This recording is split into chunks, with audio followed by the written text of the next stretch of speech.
ఓం నమో వెంకటేశాయ.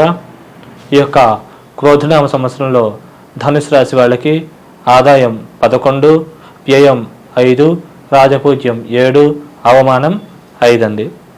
అలాగే ఈ యొక్క ధనువు రాశి వాళ్ళకి ఈ యొక్క సంవత్సరంలో ముఖ్యంగా రవి మరియు కుజుడు ఈ రెండు గ్రహాలు కూడా ధనువు రాశిలో కానీ మిథున రాశిలో కానీ ఉన్నప్పుడు స్టామినా ఇమ్యూనిటీ బాగా పెంపొందడము, వివాహ ప్రయత్నాలు చేసే వాళ్ళకి వివాహం పరంగా వరుడైతే అనుకూలమైన వధువు అయితే అనుకూలమైన వరుడు లభించే అవకాశం పరిపూర్ణంగా ఉంటుంది.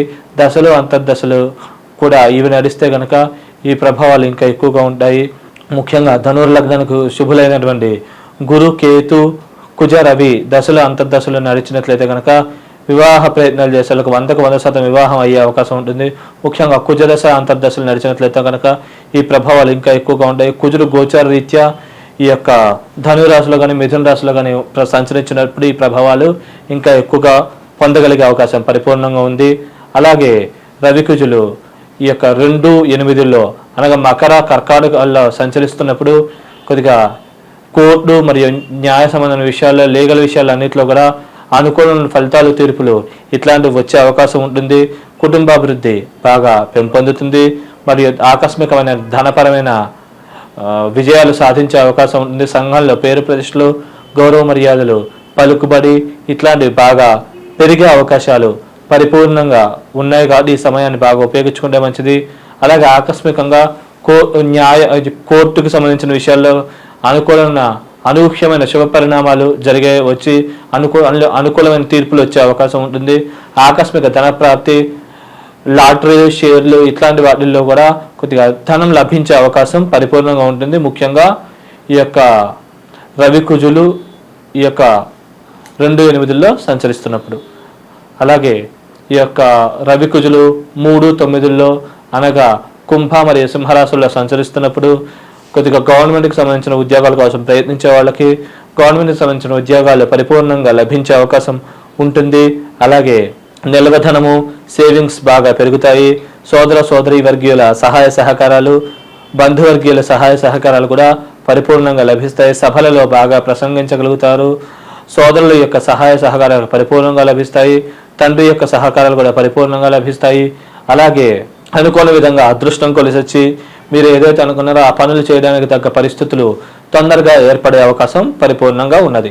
అలాగే 4, 10 రవి కానీ కుజుడు కానీ సంచరిస్తున్నప్పుడు సుఖ సంతోష అభివృద్ధి, తల్లికి ఆరోగ్యం మెరుగుపడడం, భూములు, స్థిరాస్తులు వాటి యొక్క విలువ బాగా పెరగడం, కొనాలనుకుంటే తక్కువ రేటుకి భూములు లభించడం, అమ్మాలనుకున్నా మీరు అనుకున్న రేటుకి దగ్గరగా భూములు అమ్ముడుపోవడం మరియు భూములు, స్థిరాస్తులు వాటి యొక్క విలువ పెరగడము మరియు వ్యాపారస్తులకు వ్యాపారాలు బాగా లాభం గడించడం, ఉద్యోగస్తులకు మంచి ప్రమోషన్లు, ఇంక్రిమెంట్లు రావడము, ట్రాన్స్ఫర్లు కోరుకునే వాళ్ళకి తొందరగా ట్రాన్స్ఫర్లు లభించడం, కొత్తగా ఉద్యోగాలకు కోసం ప్రయత్నించే వాళ్ళకి ఉద్యోగాలు లభించడం ఇట్లాంటి శుభకరమైనటువంటి పరిపూర్ణమైన ఫలితాలు పొందగలిగే అవకాశం ఉన్నది. అలాగే ఈ యొక్క మేషము మరియు తులాల్లో రవి కుజులు సంచరిస్తున్నప్పుడు విద్యార్థులకు విద్యలో బాగా మార్కులు ఎక్కువగా రావడము, లాభాభివృద్ధి మరియు ఆకస్మికంగా ధనప్రాప్తి, ఈ యొక్క స్నేహితులు, బంధువర్గీయుల సహాయ సహకారాలు పరిపూర్ణంగా లభించడము, దానివల్ల బాగా అభివృద్ధి కాగలగడము ఇట్లాంటి పరిణామాలు పరిపూర్ణంగా జరిగే అవకాశం ఉంది. అలాగే దైవికమైన బలం, శక్తి కూడా బాగా పెంపొందుతుంది. అలాగే 6, 12 అనగా ఈ యొక్క వృశ్చికంలో మరియు వృషభంలో సంచరిస్తున్నప్పుడు విదేశాల కోసం ప్రయత్నించే వాళ్ళకు తొందరగా విదేశాలకు వెళ్ళగలుగుతారు. వీసా, పాస్పోర్ట్ ఇట్లాంటివి తొందరగా లభ్యమవుతాయి. అన్ని పరాలుగా అనుకూలత బాగా లభిస్తుంది. తీర్థయాత్రలు, పుణ్యక్షేత్రాల సందర్శనాలు ఇట్లాంటివి చేయాలనే ఆసక్తి అధికంగా కలిగే అవకాశం ఉంది. కాబట్టి ఈ సమయాన్ని ఉపయోగించుకోగలరు. లోన్లు కూడా తొందరగా మంజూరు అవుతాయి. మీకు ఎవరైనా బాకీ పెడితే ఆ బాకీలు వసూలయ్యే అవకాశం ఉంది. మీరు ఏమైనా లోన్ల కోసం ట్రై చేస్తే అవి తొందరగా మంజూరు అయ్యి మీ చేతికి డబ్బు లభించే అవకాశం పరిపూర్ణంగా ఉన్నది. అలాగే ఈ యొక్క లగ్నానికి కేతువు 10వ ఇంట్లో, అలాగే రాహు 4వ ఇంట్లో ఉండడం వల్ల వ్యక్తిగత జాతకంలో రాహు మహర్దశ అయిపోయి కేతు మహర్దశ మిగిలి ఉన్నట్లయితే కనుక రాహుకేతులు ఇద్దరు కూడా అద్భుతంగా యోగించి లాభిస్తారు.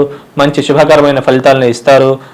మరియు వాహనాలు నూతనంగా కొనుగోలు చేయడము మరియు వృత్తిపరంగా బాగా బిజీ అవ్వడము, సుఖ సంతోష అభివృద్ధి మరియు ఈ యొక్క లాభాభివృద్ధి, ఆకస్మికంగా ప్రమోషన్లు రావడము, మరియు ఇట్లాంటి శుభకరమైన ఫలితాలు పరిణామాలు పరిపూర్ణంగా జరిగే అవకాశం ఉంది. భూములు స్థిరాస్తులు కొనుగోలు చేస్తుంటే వారి యొక్క విలువ బాగా పెరిగే అవకాశం ఉంటుంది, ద్విగుణీకృతం కూడా అయ్యే అవకాశం ఉంటుంది. కాబట్టి ఈ సమయాన్ని మీరు సద్వినియోగం చేసుకోగలరు.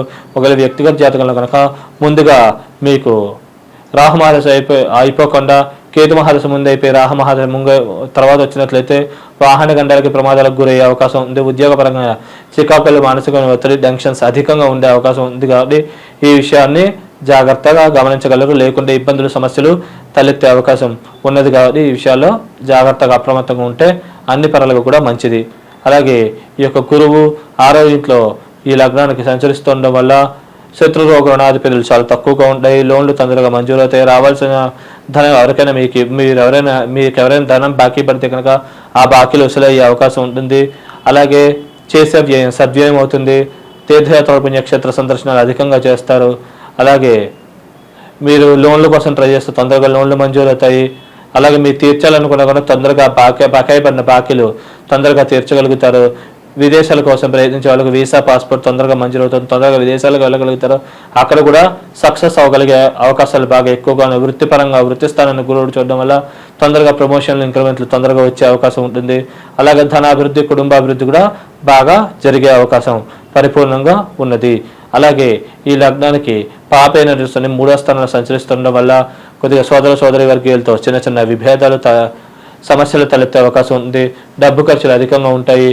అలాగే విద్యార్థులకి శని విద్యాస్థానాన్ని చూడడం వల్ల ముఖ్యంగా శని దశలు, అంతర్దశలు నడిచినట్లయితే స్వల్పంగా మెరిట్ మార్కులు తగ్గే అవకాశం ఉంది. ఏ స్థానాన్ని ఈ యొక్క శని చూడడం వల్ల అనవసరమైన ఖర్చులు అధికంగా ఉండే అవకాశం ఉంది. కాబట్టి ఈ విషయాల్లో అప్రమత్తంగా జాగ్రత్తగా వ్యవహరించినట్లయితే ఈ దోష ప్రభావం నుంచి పరిపూర్ణంగా మీరు బయటపడగలుగుతారు.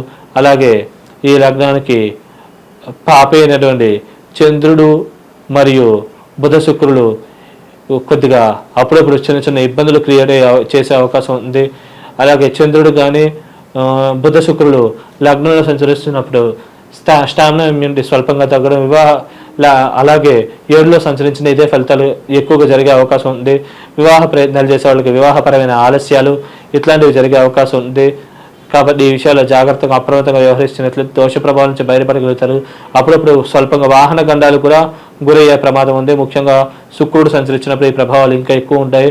వ్యక్తిగత జాతకంలో శుక్రదశలు, అంతర్దశలు నడిచినా ఈ ప్రభావాలు ఎక్కువగా ఉంటాయి. 4లోకి గోచార రీత్యా శుక్రుడు వచ్చినప్పుడు, 10లో ఉన్నప్పుడు కూడా ఇలాంటి ఫలితాలే జరిగే అవకాశం పరిపూర్ణంగా ఉంది. కాబట్టి ఈ విషయాన్ని గమనించగలరు.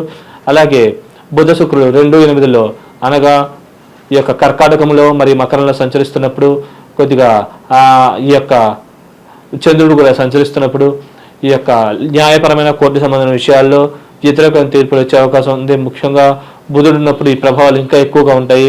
అలాగే కుటుంబంలో మనస్పర్ధలు, చికాకులు, పీడకలలు రావడం ఇట్లాంటి అశుభకరమైన ఫలితాలను జరిగే అవకాశం ఉంది. కాబట్టి ఈ విషయాలు అప్రమత్తంగా జాగ్రత్తగా వ్యవహరించినట్లయితే ఈ దోష ప్రభావం నుంచి బయటపడగలుగుతారు. సాధ్యమైనంత మౌనం పాటించే సమయంగా ఉన్నట్లయితే కనుక ఈ యొక్క ప్రభావం నుంచి బయటపడగలిగే అవకాశం పరిపూర్ణంగా ఉంది. అలాగే ఈ యొక్క 3వ ఇంట్లో అంటే ఈ యొక్క కుంభంలో కానీ, సింహంలో కానీ, 3లో కానీ, 9లో కానీ ఉన్నట్లయితే కనుక కొద్దిగా వాక్కుపరమైన ఇబ్బంది, సోదరి వర్గీయులతో సమస్యలు, భాగ్యం చేద్దాకొచ్చి కొన్ని అవకాశాలు మిస్ అవ్వడం, కొన్ని కోల్పోవడం ఇట్లాంటి వాటి వల్ల చిన్న చిన్న ఇబ్బందులు, సమస్యలు ఇట్లాంటివి తలెత్తే అవకాశం ఉంది. కాబట్టి ఈ విషయాల్లో జాగ్రత్తగా అప్రమత్తంగా ఉండగలరు. అలాగే చేద్దాకు వచ్చి కొంచెం డబ్బు కూడా మిస్ అయ్యే అవకాశాలు కూడా కొద్దిగా ఉన్నాయి. అప్పుడప్పుడు దొంగల పాలు అయ్యే అవకాశాలు కూడా ఉంటాయి. కాబట్టి ఈ విషయాలు అప్రమత్తంగా జాగ్రత్తగా వ్యవహరించినట్లయితే దోష ప్రభావం నుంచి పరిపూర్ణంగా మీరు బయటపడగలిగే అవకాశం చాలా ఎక్కువగా ఉంది. అలాగే 4, 10 అనగా ఈ యొక్క మీనంలో కానీ, కన్యలో కానీ సంచరిస్తున్నప్పుడు ఈ యొక్క వాహన గండాలకి ప్రమాదాలకు గురయ్యే అవకాశం ఉంది. వృత్తిపరంగా టెన్షన్లు, చికాకులు అధికంగా ఉంటాయి. సాధ్యమైనంత వరకు వృత్తులు మారకపోవడం మంచిది. మారితే కనుక సమస్యలు వస్తూ ఉంటాయి. ముఖ్యంగా బుధ, శుక్ర, చంద్రదశలు, అంతర్దశలు నడిచినట్లయితే ఈ ప్రభావాలు ఇంకా ఎక్కువగా ఉంటాయి. కాబట్టి ఈ విషయాన్ని మీరు గమనించి జాగ్రత్తగా అప్రమత్తంగా వ్యవహరించినట్లయితే ఈ దోష ప్రభావం నుంచి బయటపడగలుగుతారు. అలాగే 5, 11 అనగా మేషంలో కానీ, తులలో కానీ ఈ యొక్క బుధ, శుక్ర, చంద్రులు సంచరిస్తున్నప్పుడు కొద్దిగా విద్యార్థులకు విద్యలో మెరిట్ మార్కులు తగ్గడము, చేద్దాకా వచ్చి కొన్ని లాభాలు మిస్ అవ్వడం, ఇట్లాంటి అశుభకరమైనటువంటి ఫలితాలు కలిగే అవకాశం ఉంది. కాబట్టి ఈ విషయంలో అప్రమత్తంగా జాగ్రత్తగా వ్యవహరించినట్లయితే కనుక ఈ దోష ప్రభావం నుంచి బయటపడి మీరు ఏదైతే అనుకున్నారో ఆ పనులన్నీ కూడా సాధించగలుగుతారు. అలాగే 6-12లో అనగా వృశ్చికము మరియు వృషభంలో ఈ యొక్క బుధ శుక్ర చంద్రుడు సంచరిస్తున్నప్పుడు కొద్దిగా శత్రురోగ రుణాధిపతులు అధికంగా కలగడము, మరియు విదేశీ ప్రయత్నాలు చేసే వాళ్ళకి కొద్దిగా స్వల్పమైన ఆటంకాలు, వీసా పాస్పోర్ట్ మంజూరు అవడం విషయంలో జాప్యము, అనవసరమైన ఖర్చులు, అనవసరమైన ప్రయాణాల వల్ల ధన నష్టము, మరియు వేరే వాళ్ళు మోసపూరితమైన వ్యక్తులు మన చుట్టూ తిరుగుతూ ఉండడం, ఇట్లాంటి సమస్యలు తలెత్తే అవకాశం ఉంది. కానీ ఈ విషయాల్లో కొద్దిగా దైవం మీద ఆధారపడి మీ యొక్క పెద్దవాళ్ళ యొక్క సలహాలు సంప్రదింపులు ఫాలో అయితే కనుక ఈ యొక్క దోష ప్రభావం నుంచి పరిపూర్ణంగా బయటపడి మీరు ఏదైతే అనుకున్నారో అవి సాధించగలుగుతారు. ఈ దోష ప్రభావం నుంచి బయటపడాలనుకుంటే కనుక విశేషంగా హనుమాన్ స్తోత్రం పారాయణ చేసుకోవడం మంచిది. అలాగే రెగ్యులర్గా కూడా ఈ యొక్క నల్ల నువ్వులు మరియు బొబ్బర్లు రెండు కూడా బాగా ఉడకబెట్టి బెల్లంతో పాటు ఆవుకు తినిపిస్తూ ఉండడం మంచిది. ఈ పరిహారం చేయడం వల్ల దోష ప్రభావం నుంచి బయటపడి మీరు ఏదైతే అనుకున్నారో అది తొందరగా సాధించుకోగలుగుతారో. శుభం.